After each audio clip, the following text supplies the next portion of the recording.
Good morning students. आप सभी का स्वागत है हमारे इस चैनल पर। प्रिय विद्यार्थियों, आपके एमए प्री के एग्ज़ाम शुरू हो रहे हैं और एग्ज़ाम शुरू होने से पहले विद्यार्थियों के मेरे पास बहुत ज़्यादा कमेंट्स आ रहे थे, मैसेज आ रहे थे कि सर कैसा पेपर आता है, कैसे लिखना पड़ेगा, हमें क्या क्या साथ लेकर जाना पड़ेगा।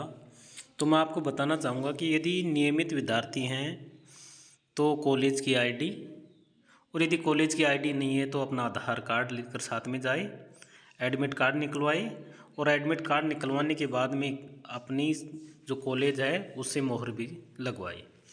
और यदि नॉन कॉलेजेड स्टूडेंट हैं तो वो अपने एडमिट कार्ड के साथ अपना आधार कार्ड साथ लेकर जा सकते हैं। आज मैं आपके सामने वो पेपर लेकर आया हूँ जो पहले आ चुका है और उसका हम पार्ट फर्स्ट लेकर आ रहे हैं। तो उस पर चर्चा करते हैं कि पार्ट फर्स्ट में कैसे कैसे क्वेश्चन आए हैं। तो हमारा जैसे आप देख पा रहे होंगे ये 2023 का क्वेश्चन पेपर है और 2023 के क्वेश्चन पेपर में हम जो पढ़ेंगे, देखिए इस पूरे पेपर के 3 पार्ट होते हैं। प्रथम भाग 20 अंकों का है और इस भाग में 2 अंकों के 10 प्रश्न करने अनिवार्य हैं, जिसमें से प्रत्येक प्रश्न का उत्तर परीक्षार्थी को अधिकतम 20 से 25 शब्दों में देना है। प्रिय विद्यार्थियों, भाग जो ब है उसके बारे में हम नेक्स्ट वीडियो में अध्ययन करेंगे और उस भाग ब में 20 अंकों का होगा। 5 अंकों के 4 क्वेश्चन हमें करने हैं और जो भाग स है ये 60 अंकों का होगा। इसमें 20-20 अंकों के निबंधात्मक क्वेश्चन होंगे। तो चलिए, जैसे आप देख पा रहे होंगे 2023 में जो क्वेश्चन आया था जिसमें सुकरात के अनुसार आकृति सिद्धांत क्या है, चर्च और राज्य के संबंध में मार्सिलियो और पेडुआ के विचार क्या है, उन्हीं पर हम चर्चा करना चाहेंगे। तो आइए, ये हमारा पहला क्वेश्चन है कि सुकरात के अनुसार आकृति सिद्धांत क्या है। प्रिय विद्यार्थियों, प्लेटो के गुरु का नाम सुकरात था, आप सभी जानते हैं। और सुकरात ने आकृति सिद्धांत की बात की। उन्होंने उदाहरण दे के बताया, जो भी चीज़ें हैं उनको इन्होंने ज्योमिति शास्त्र से जोड़ा और ज्योमिति शास्त्र से जोड़ते हुए उन्होंने कहा कि जिस प्रकार ये त्रिभुज है और त्रिभुज में 3 भुजाएं होती हैं।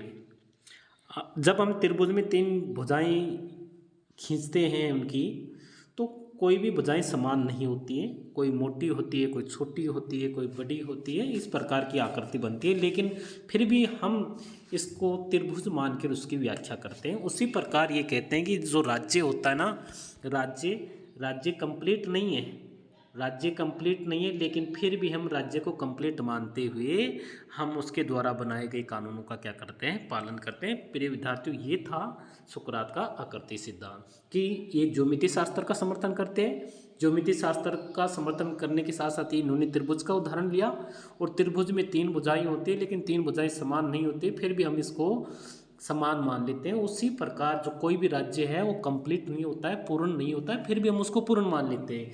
यही जो प्लेटो का सुकरात का आकृति सिद्धांत था। नेक्स्ट जो क्वेश्चन है वो इस प्रकार से है विद्यार्थियों, चर्च और राज्य के संबंध में मार्सिलियो पेडुआ के विचार क्या है। तो जो मार्सिलियो पेडुआ है ये मध्य युग के विद्वान थे और मध्य युग में जो चर्च होता था प्रिय विद्यार्थियों, वो चर्च अपने आप में सुपीरियर पावर रखता था। राज्य चर्च के अंडर में रहता था। मध्य युग की बात करें तो ये जो राज्य है ये किसके अधीन रहता था, चर्च के अधीन रहता था। मार्सिलियो और पेडुआ पहला विद्वान है जो इस प्रकार की बातें कह रहा है मध्य युग में कि राज्य एक सर्वोच्च संस्था है और चर्च को राज्य के अंडर रहना चाहिए। तो ये कहता है कि चर्च को किसके अंडर में रहना चाहिए, राज्य के अंडर में रहना चाहिए। यही वो कहना चाह रहा है कि मध्य युग में तो क्या था कि चर्च किसके अधीन था, राज्य के अधीन। इसने क्या कहा कि अब इनके अनुसार ये जो राज्य है ये अपने आप में सुपीरियर संस्था है और सभी प्रकार की संस्थाओं को किसके अधीन रहना चाहिए, राज्य के अधीन रहना चाहिए। तो चर्च को भी श्योर है किसके अधीन रहना चाहिए, राज्य के अधीन रहना चाहिए। तो इस प्रकार से हम समझ सकते हैं कि इस प्रकार की मार्सिलियो पेडुआ के विचार थे।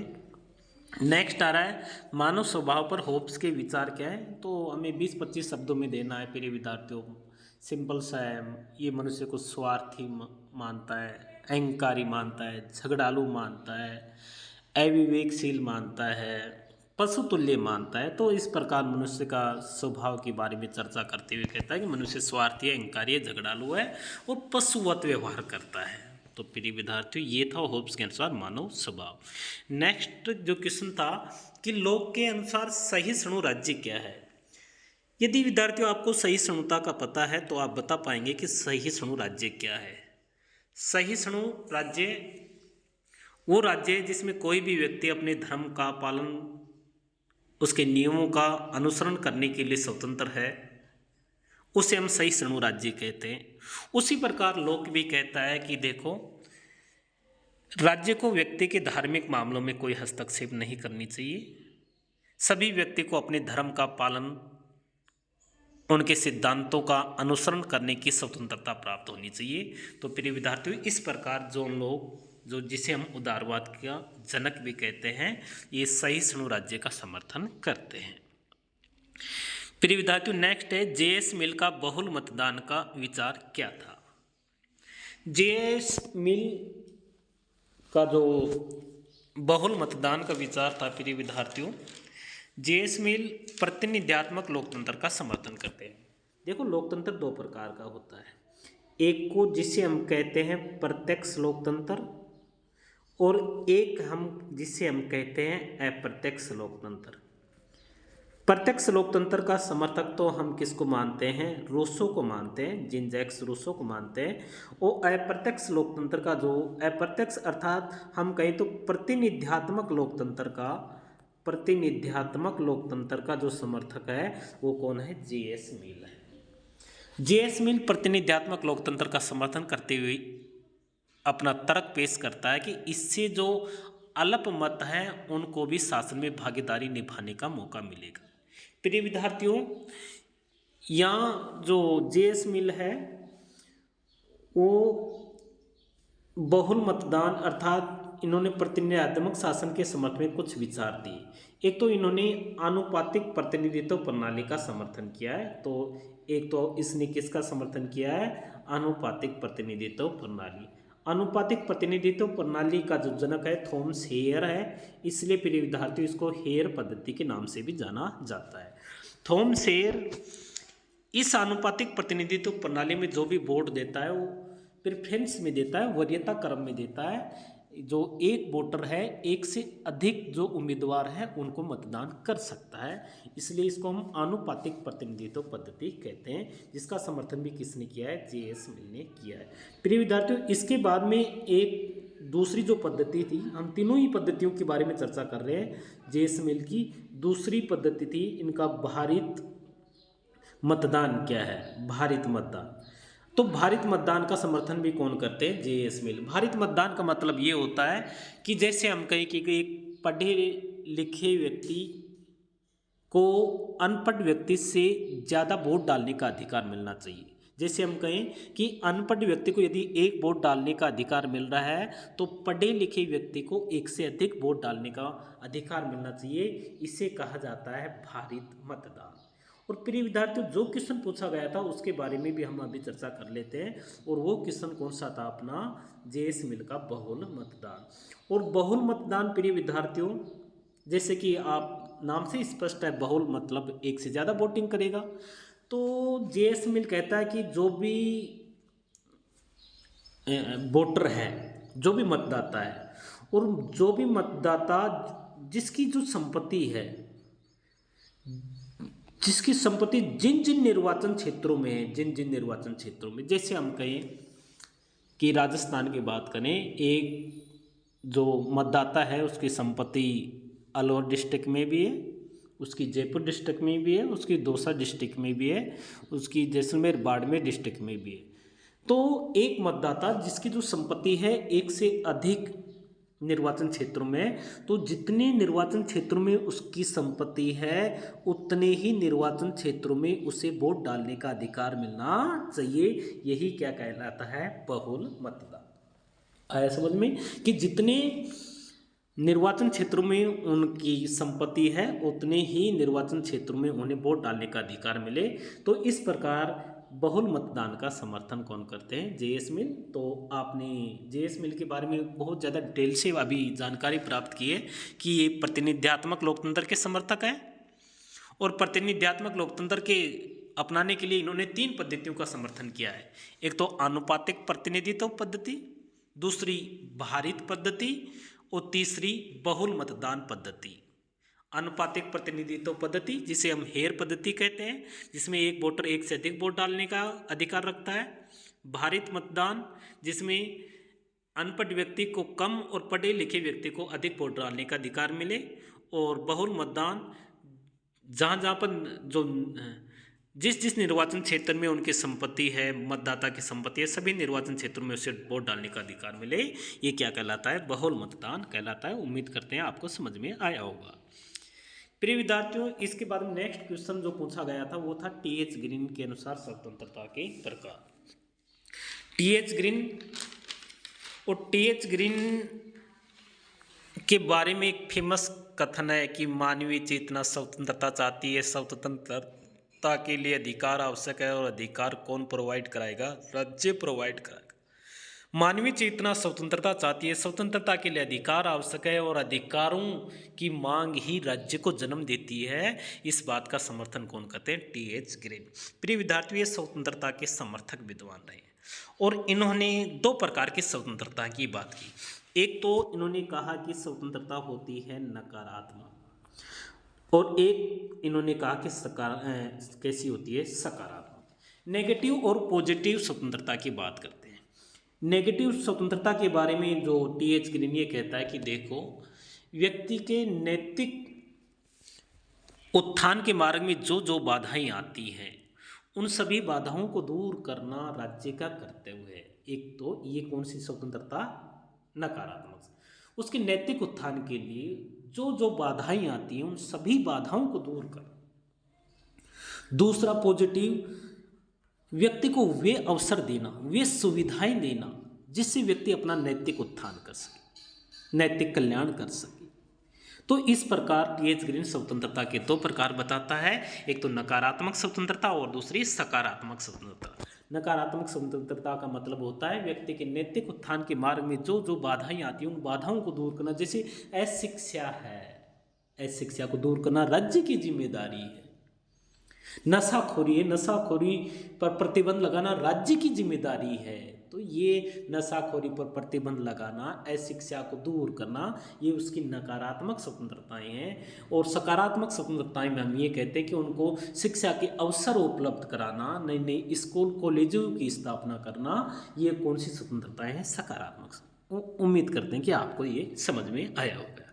प्रिय विद्यार्थियों, लेनिन की क्रांति की रणनीति जो नेक्स्ट क्वेश्चन था, इसको हम 3 टुकड़ों में बांट लेते हैं, फर्स्ट, सेकंड और थर्ड।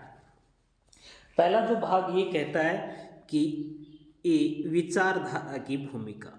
पहला भाग ये कह रहा है विचारधारा की भूमिका।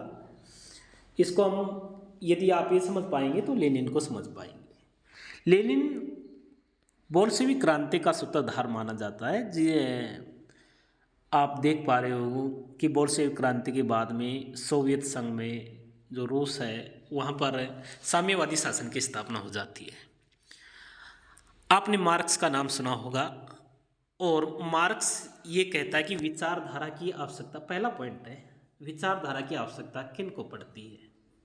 तो ये कहता है कि विचारधारा की आवश्यकता तो पूंजीपति को पड़ती है। कौन कह रहा है? मार्क्स कह रहा है कि विचारधारा की आवश्यकता किन को पड़ी? पूंजीपतियों को। इसलिए पड़े कि वो अपने आप को बनाए रखे कि हम श्रेष्ठ हैं, दूसरे व्यक्ति हीन है, हम उच्च जाति से हैं और आप निम्न जाति से हैं। तो मार्क्स कहता है कि ये जो पूंजीपति लोग हैं ये विचारधारा बनाते हैं और जो सर्वहारा वर्ग है ना, उनको विचारधारा की जरूरत नहीं पड़ती है। उनको तो किन की जरूरत है? चेतना की जरूरत है।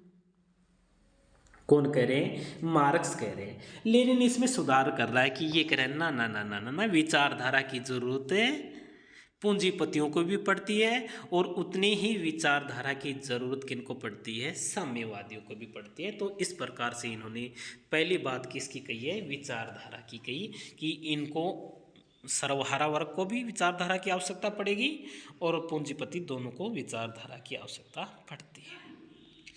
इसके बाद में जो दूसरा पॉइंट ये था प्रिय विद्यार्थियों, ये पहला विचारधारा हो गया। दूसरा जो बिंदु था अपना ये था इसकी रणनीति का साम्राज्यवादी विरोधी संघर्ष। प्रिय विद्यार्थियों, कार्ल मार्क्स तो ये कहता था कि साम्राज्यवाद के बारे में बात ही नहीं करता है। कार्ल मार्क्स तो पूंजीवाद के बारे में बात करता है, पूंजीवाद की आलोचना करता है। लेकिन जो लेनिन है वो साम्राज्यवाद का भी विरोध करता है और कहता है कि साम्राज्यवाद एक प्रकार का पूंजीवाद है। तो प्रिय विद्यार्थी, साम्राज्यवाद की तुलना पूंजीवाद से करते हैं कौन? लेनिन। और तीसरी जो बात है, इन्होंने अपनी जो रणनीति में, क्रांति की रणनीति में तीसरी बात इन्होंने कहा है साम्यवादी दल की भूमिका। साम्यवादी दल की भूमिका होती है कि नहीं होती है? तो प्रिय विद्यार्थियों, जो मार्क्स तो ये कहता था कि जब मार्क्सवाद की स्थापना हो जाएगी उसके बाद में कोई दल की जरूरत नहीं पड़ेगी, कोई राज्य की जरूरत नहीं पड़ेगी, कोई वर्ग ही नहीं रहेगा साम्यवाद की स्थापना के बाद में। लेकिन लेनिन कहता है कि देखो, साम्यवाद की स्थापना के बाद में भी हमें दल की आवश्यकता पड़ेगी। साम्यवादी जो विचारधारा है इसको अग्रपंक्ति के लिए, इन विचारों को आगे बढ़ाने के लिए, साम्यवाद को नेतृत्व देने के लिए हमें एक दल की आवश्यकता पड़ेगी। और उस दल की जो भूमिका है वह दल की भूमिका को कौन निभाएगा? साम्यवादी दल उसकी भूमिका निभाएगा, अग्रपंक्ति की भूमिका निभाएगा। क्योंकि वो ये कहना चाहते हैं कि ये जो विरोध की, जो पूंजीवाद के विरोध की जो ज्वाला है ये बनी रहे, ये कभी संघर्ष की जो अवस्था है वो ठंडी न पड़े।